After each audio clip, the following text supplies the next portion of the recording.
হাজার দর্শকের উৎকণ্ঠা উপস্থিতির মধ্য দিয়ে আজকে স্টেডিয়ামের পরতে পরতে আপনি যেদিকে তাকাবেন দর্শক সমুদ্র পরিণত হয়েছে স্টেডিয়াম এবং আজকে এই উপস্থিতির মধ্য দিয়ে প্রমাণিত হচ্ছে যে স্টেডিয়ামের এই গ্যালারিতে চলবে না, আরো গ্যালারি বাড়াতে হবে,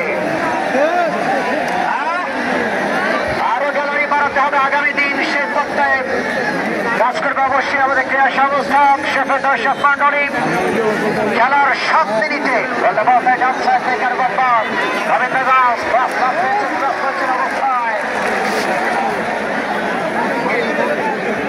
বলছিলাম,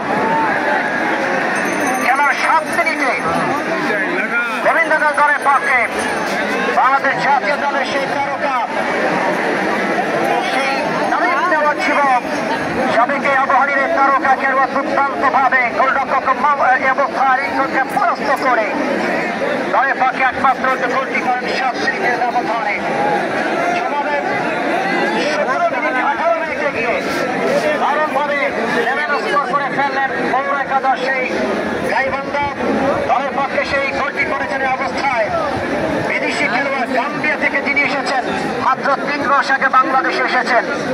এক্ষেত্রে অবশ্য গোলটি করেছেন ওমর স্যার।